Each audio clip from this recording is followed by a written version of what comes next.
Hello and welcome back to Inquisitor Martyr. Last time we started stage 6 of the Lacon Majoris invasion, and we will keep going with that.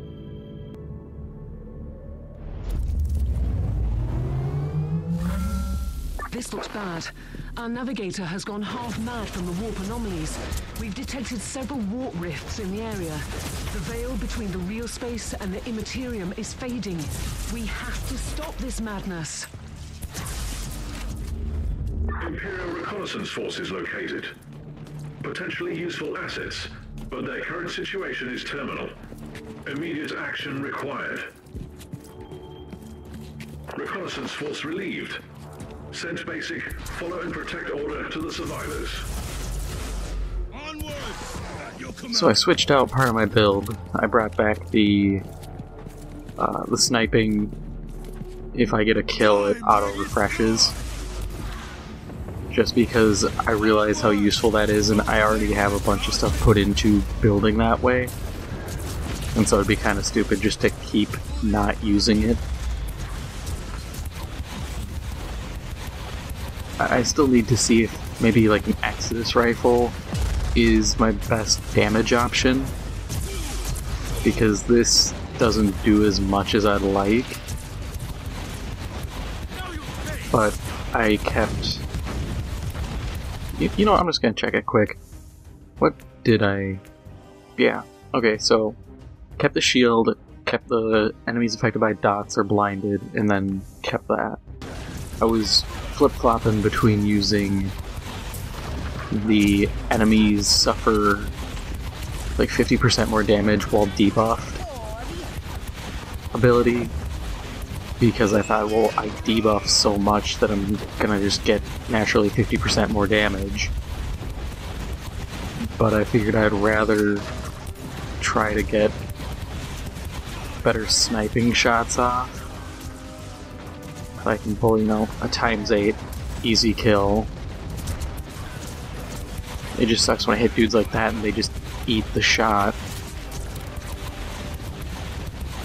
It's a good garbage clear.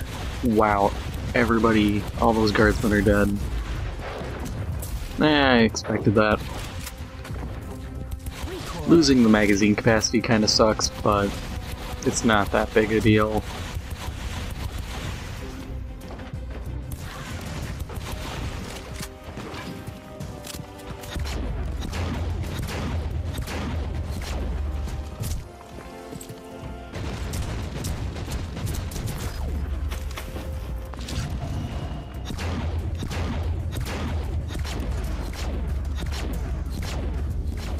So I actually sat down and started working on that whole 40K game idea I had.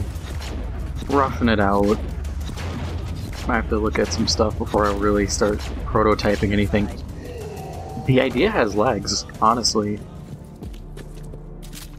One advantage is also I don't have to try to dictate my ideas to another person. So I know exactly what I'm looking for. I still write everything down because that's good documentation practices. And I always do kind of a design bible for ideas. I don't like trying to just wing anything. Because you never know when life will get in the way and then you just stop working on something, you come back and you're like, what is this?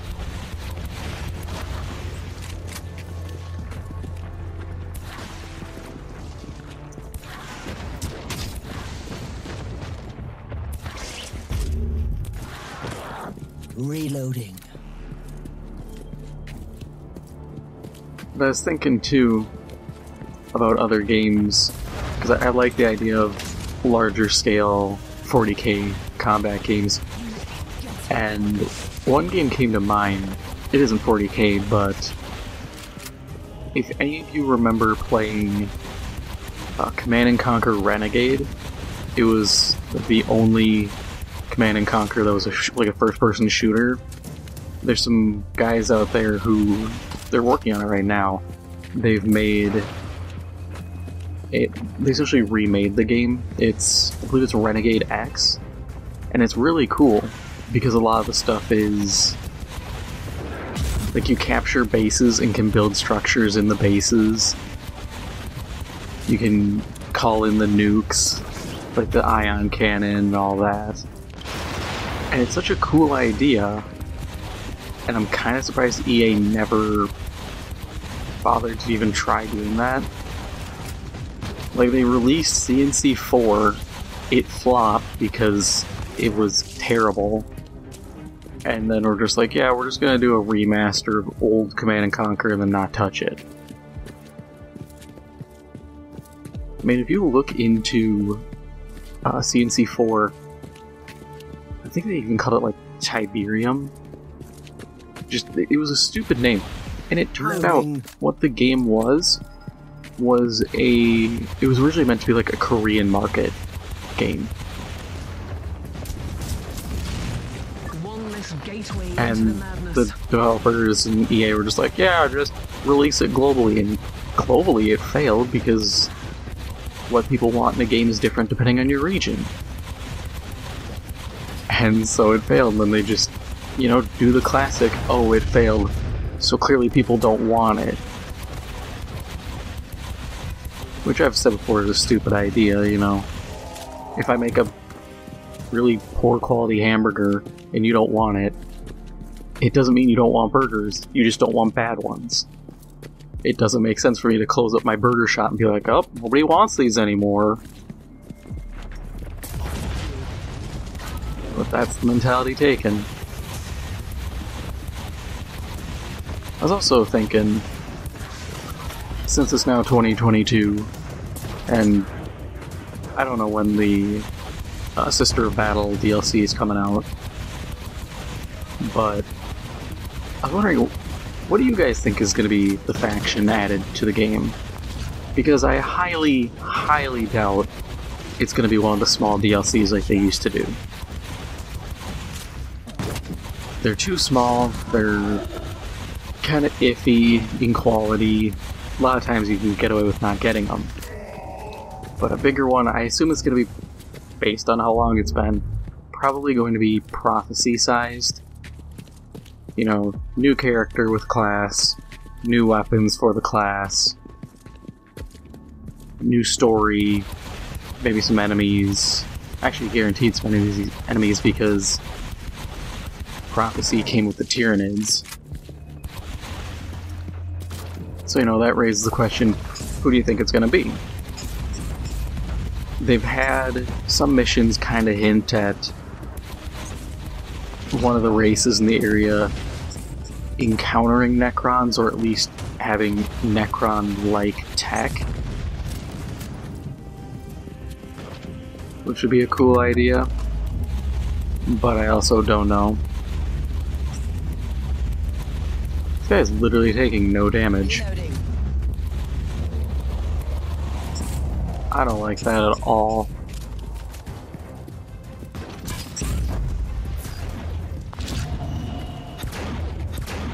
Oh, but then, you know, one shot with this and it just shreds, okay.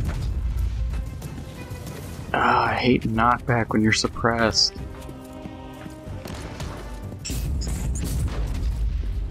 Just throw the thing. Target locked. Need to get to some kind of cover.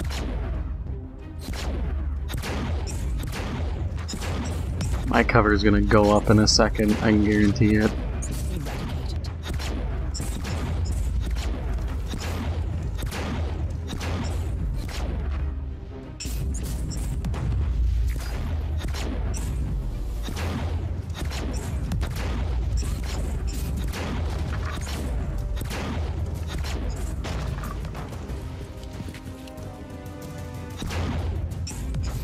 Yeah, I can see, realistically, either Necrons or Slanesh.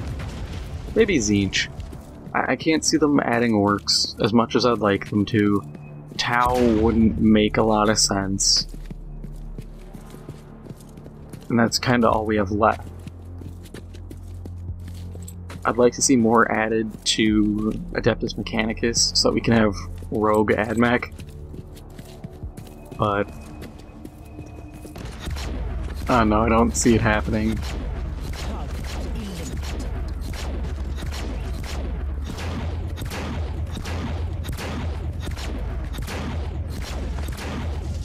Man, this las rifle's really fallen short.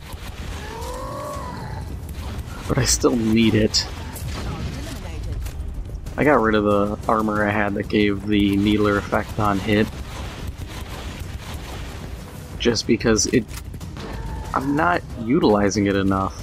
And the armor was actually far worse than what I had, so why use worse armor? Also, it just isn't that good. Like, yeah, cool. On hit, I get the needler poison effect I can put on someone. It's a little bit of a dot. Not a bad idea. But it was also like 50 points worse than my current armor. And that's pretty rough. I'm also really worried. Like, I'm sitting here, I'm level 72 up at these level 76 missions. I'm able to fight my way through them. I have good enough DPS. But I take a ton of damage now. I don't know, I'm tempted to start using some of the... There's a passive you can get that gives you... What is it? Do they change how those mines work? Because I don't remember getting that many mines. But they also give you like a revive and then berserk tokens, I think, once per mission. And I can see that being useful, maybe giving up the blinds. But at the same time, you know, these blinds are also cutting out damage I would be taking.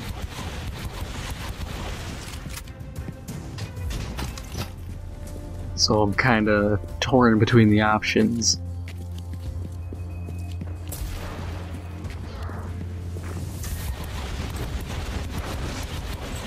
Because, I mean, free damage mitigation by using my damage over time weapon is a great setup.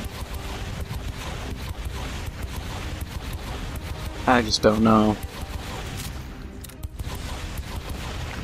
One less gateway into the madness. I think a big problem is just gear is aging, and it's not that good of gear in the first place.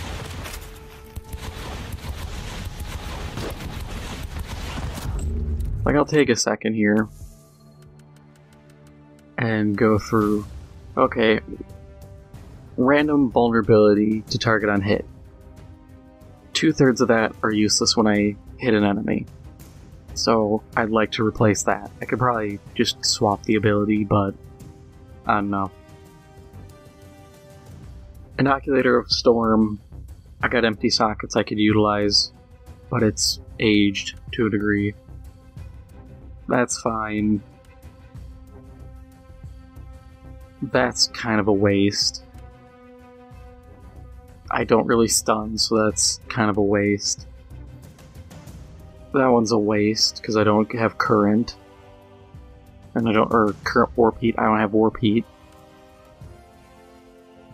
Stun mine's fine. HP gain on critical hit, that's fantastic. But even this 504% damage bonus on dots from my needle blast isn't bad, but it's also like 9 levels below this current mission. Or it's 9 levels below my current level, and, you know, far more 13 levels below the mission itself. And I'm not going to pull level 76 gear, for obvious reasons, and because I can't use it. So I'm just kind of waffling in this point.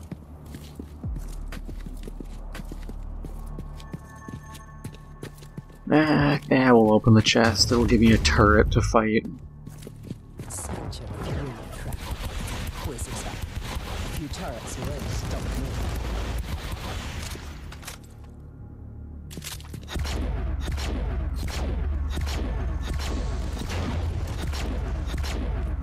At this moment, I'll take it just because it's XP. for fighting these.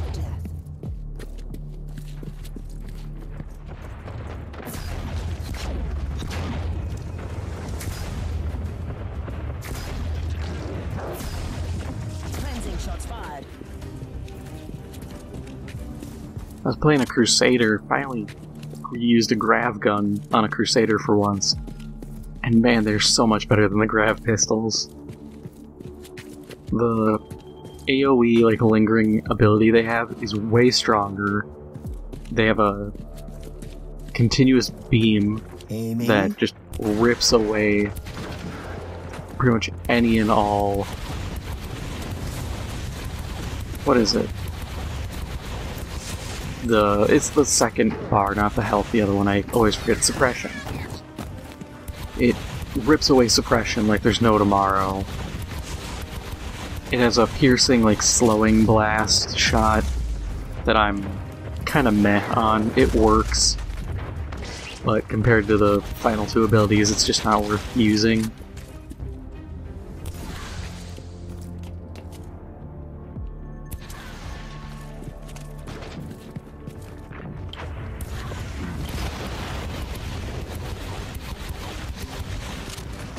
I don't know, I just feel like you get some cool weapons, you know, the Exodus rifle and stuff, and the Needler rifle as the assassin.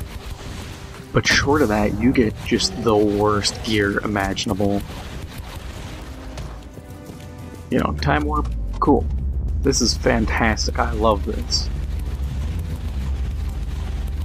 Short of this, though, not a lot of good abilities available.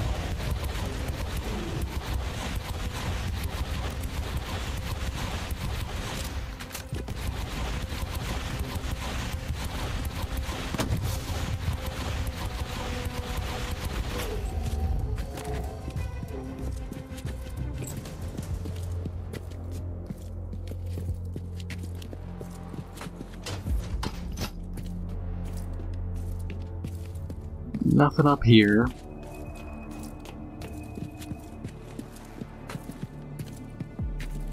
I'm just wondering how long, I keep saying it throughout these episodes, I wonder how long this whole invasion thing is gonna go. Is it gonna ramp all the way up to level 100 missions? Because that's a lot. Considering, even if we go, well, yes and no, because there's like 10 missions, roughly, per... Yeah, I think it's 10 missions per stage, but if they go up by one level a mission, this is a third, so we'll go 7 more, we'll be up to 83? So you'd maybe have one additional segment, and then you'd be in the 90s, and then you can't really go past that. That would be something cool I'd like to see, is kind of the Paragon system from Diablo. Which is something I was thinking about when I was setting up recording. Did you ever realize how, of all the game types, the only one that really has a lot of longevity is ARPGs like this? Time to open a bottle of Amasec. You deserve it.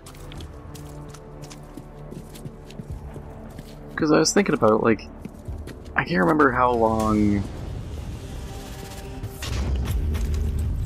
Oh my god, I always forget the name.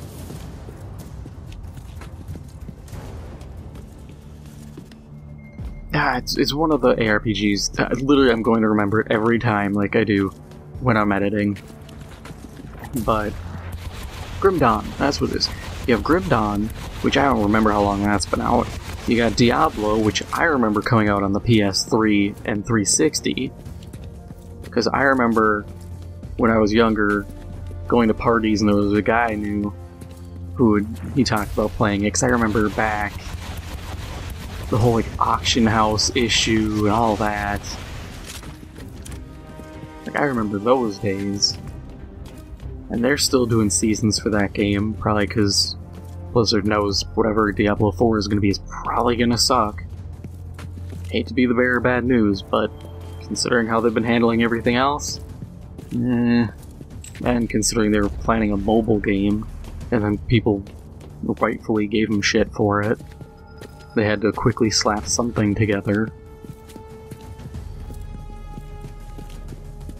But I mean, they got that going, you got...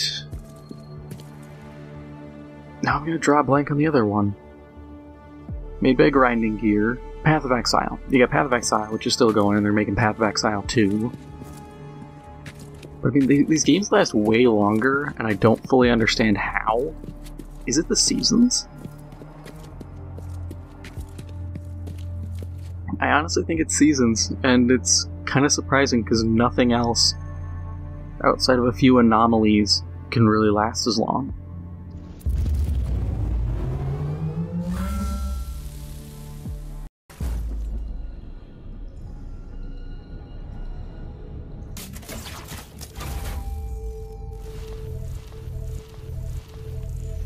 Okay, 2 relics.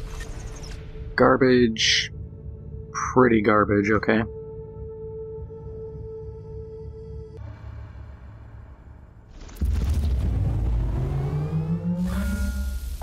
Maim the heretic. Slay the treacherous Xenos. Banish the fork-tongued demon spawn. I had to laugh too. I saw... It was a IGN thing, like, oh, 48 games coming out this year. And I saw 6 that I was at all interested in. I can't remember all of them. I knew Arc Raiders was on there since it's free to play. I figure I'll give it a whirl, and if it's good, it'll be on here. If it's not, then it won't. I might do, like, my first impressions as a video, just because I think that's kind of a good opener, is, you know, honestly just first impressions of how a game feels and seems.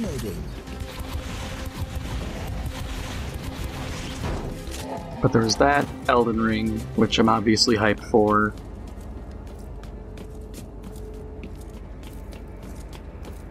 Trying to think what else. It was a bunch of kind of minor stuff. I think... Did they say Space Marine was coming this year? If it was on there, and I was one of them. In general, though, it was pretty lackluster. Like, Reloading. they had, like, Horizon Forbidden West, or whatever the sequel is, and I'm like, I don't care. I had said it to one of my friends. We were talking about the Horizon games, and I said, yeah, for some reason that game just does not appeal to me in the slightest. Which is weird, because I really like dinosaurs and I like robots, so fighting dinosaur robots should be right up my alley.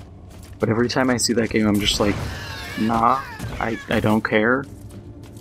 I think part of it might be because I like guerrilla games, and I want them to make a new Killzone.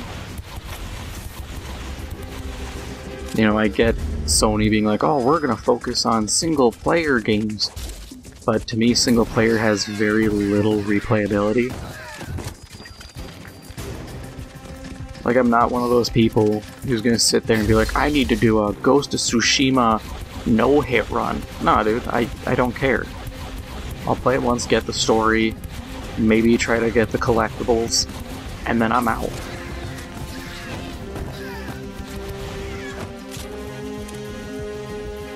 I need something that really can stick with me if I'm gonna hang around and keep playing.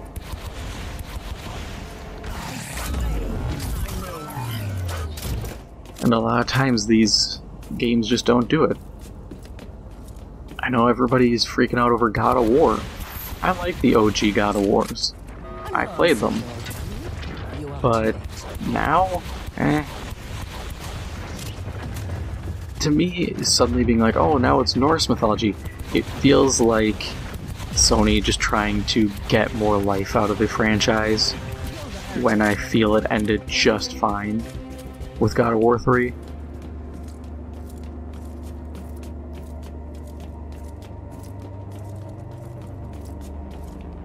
Because there are games that do the whole, hey, there's multiple religions all over doing their own thing. They do that well. like Age of Mythology. I love Age of Mythology. I think it's a really fun game. Why we haven't gotten a sequel? I don't know. It's taken this long for us to get an Age of Empires 4, and we'll have to just wait and see how that game fully pans out, if all the pro players from Age of Empires 2 come over or not. Probably not, because why would they move over?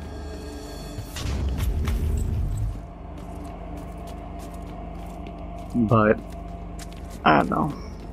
Just something I wish they would just kind of drop and move on from.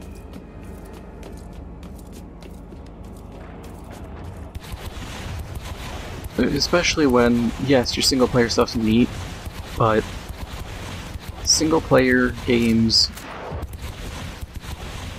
you can just watch them on YouTube. You know, I very rarely find a single player game where I watch a playthrough and I'm like, oh, I need to experience that for myself. Game like this, yeah, you can, there's multiple classes, you can just do whatever you want if you are like me and just love farming loot. You know, it hits that one part of your brain, releases all the serotonin of like, yeah, give me better stuff. Then, you know, you pick it up. That's why I like Borderlands, even though the writing is god-awful. There's just that loot goblin deep down inside of me who loves getting loot.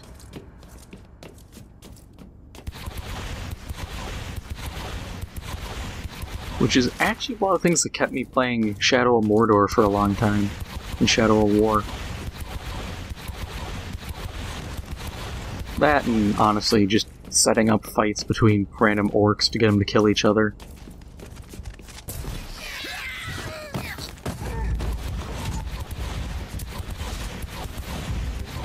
Especially when they had, like, the arena, I would set up, like, essentially Orc Fight Club. I always enjoyed it. It was interesting, and even though the AI was pretty derpy, it was still fun to have them fight and see who comes out on top. I wish Warner Brothers would do more with that tech. Considering they're the ones who own the license to it, you think they would be more willing to get that out and into the hands of developers that they work with? Or maybe people just don't want to use it. Don't know why. I mean, I would kill for that to be a thing in, like, an Elder Scrolls game.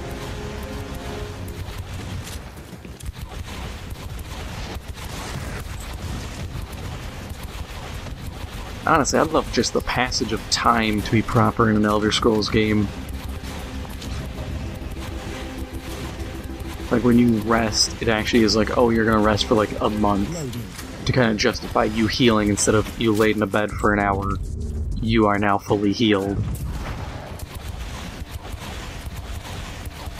Make it so, like, beds in dungeons and stuff don't heal you nearly as much, and it's only, like, actually a day while... They'd have to bring back the old school sleep to level up system, but I actually really enjoyed that. I thought that was really fitting. Instead of just stab a guy and congratulations, you're more powerful. You just instantly get a level up. It always felt really jarring and just kind of weird when you'd look at it from kind of a in-game perspective, especially with magic. It's like, oh yeah, you got a skill point and now you can do, you know, master spells, or you can now do this. And, you know, between a fight between two bandits, you go from, oh, I can only do this, to I can now shoot like super lightning out of my hands, or reanimate more of the dead. It's like, how did, without pausing, within like a 2-second span, you just become more powerful? At least resting, it makes sense. You feel like you're actually doing stuff. And then, if they, you know, I've mentioned it before, you can get around the Nemesis system, branding and all that, by just not copying it. And that's what Warframe did. They have enemies who have a unique weapon, well, semi-unique. Unique in name, not so much in the weapon itself. But then they'd have, you know, resistances and vulnerabilities. You just do something like that. You don't have to have a hierarchy, or if you do have a hierarchy, expand it and make it so it's multiple organizations.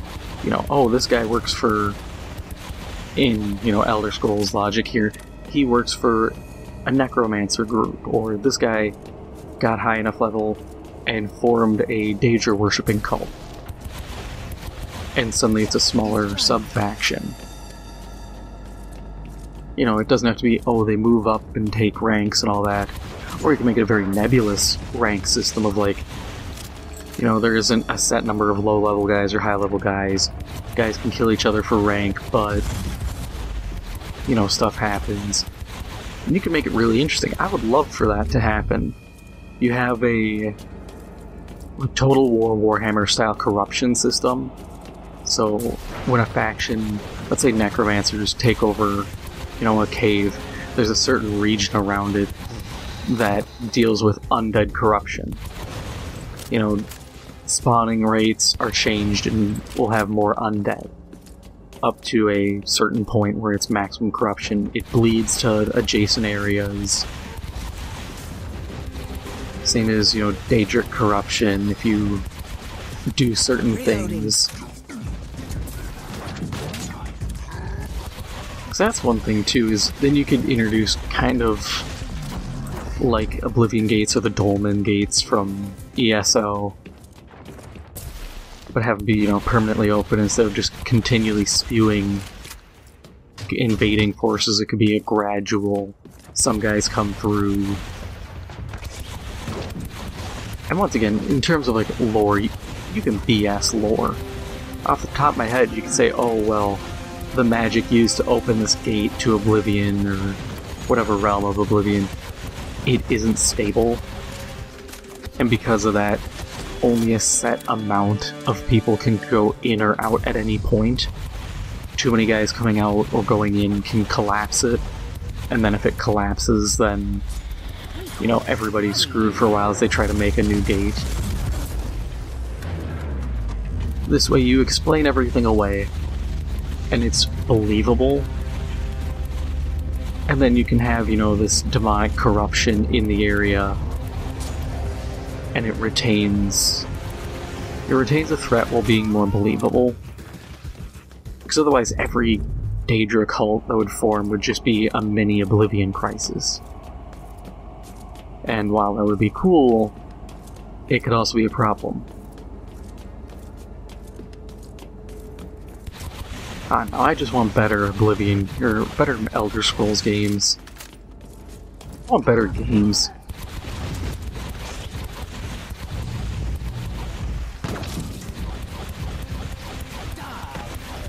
And I want Killzone. I miss Killzone. Honestly, if they took Killzone and mixed it with what's been done with Renegade X, you'd have a really cool game, you know? You have a commander with some base building stuff, you have a bunch of infantry fighting, you can introduce air vehicles and land vehicles. You can do a ton with that. Especially, I love the whole, like, base building idea. Because I feel like that's the next logical step in gaming. I mean, PlanetSide's doing that. They have the new map Osher, where it's going to be heavily centered around the player-built structure mechanics, because no other map really worked with them. Mostly because all the maps are old, and they kind of need to, you know, change that. But at least Osher will be interesting. I'll tell you here now, if you haven't played it on PlayStation, 1, maybe give it a whirl. 2, the game's kind of dead. Like, if you're not at peak hours, I've been in fights where there's maybe 200 people on the entire server, and only one continent is open. It's kind of bad. The game I love the game. It has terrible balance issues. I'm working on a salvage ops video for it. God knows I keep setting myself up to do more of those videos. But there's just so many problems, and part of it's the age. You know, the game came out in 2013. It's old. The tech is old.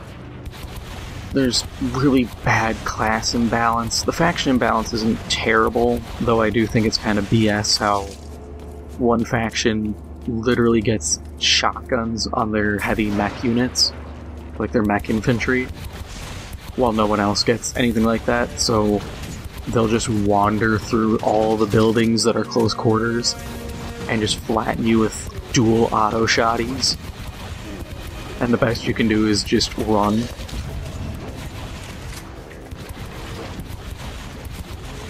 But there's some imbalance with the implants. People complain about tanks using high explosive squash head, Hesh rounds to farm infantry. And I'm like, yeah, you know, that's a problem. I've been Hesh farmed, and it definitely pushes players away. The BS is, there's an implant you can wear that will put a rangefinder on your vehicle, so when you're aiming you see what the range is. Kind of a waste if you ask me. That should be something that's just included. But then it also automatically highlights landmines at max rank up to 35 meters away. Big problem being, one of the key ways you take out vehicles is with AT mines. What does the implant highlight? AT mines, so they can't trip them because they know they're there. Get up, get up, get up, get up. Wow, you got just knocked back and just stood there, or laid there just getting pummeled. But the problem becomes, you know, people sitting there, oh, there's so many balance issues, people getting hash farmed. Like, hash farming wouldn't happen if you didn't sit here and facilitate this kind of stuff by getting rid of the vulnerability to landmines.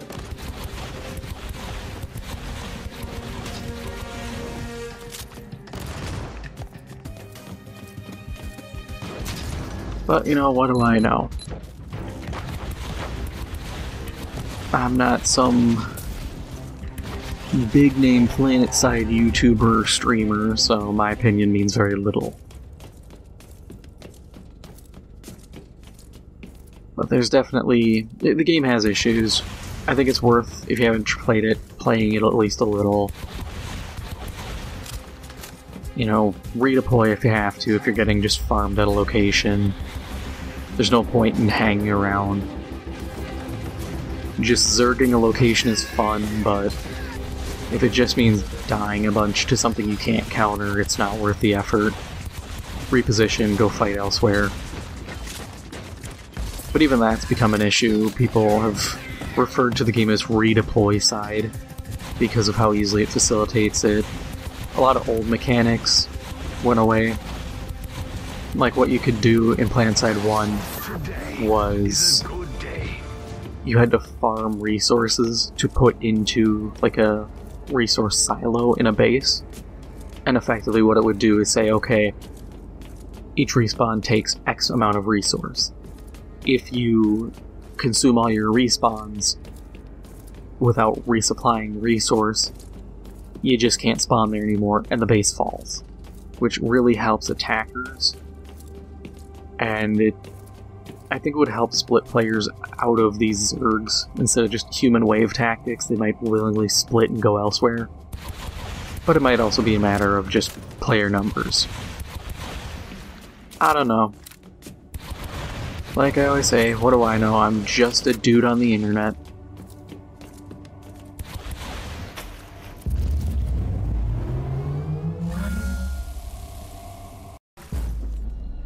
Man, I hope the rewards are good. I need a new gun. Or armor.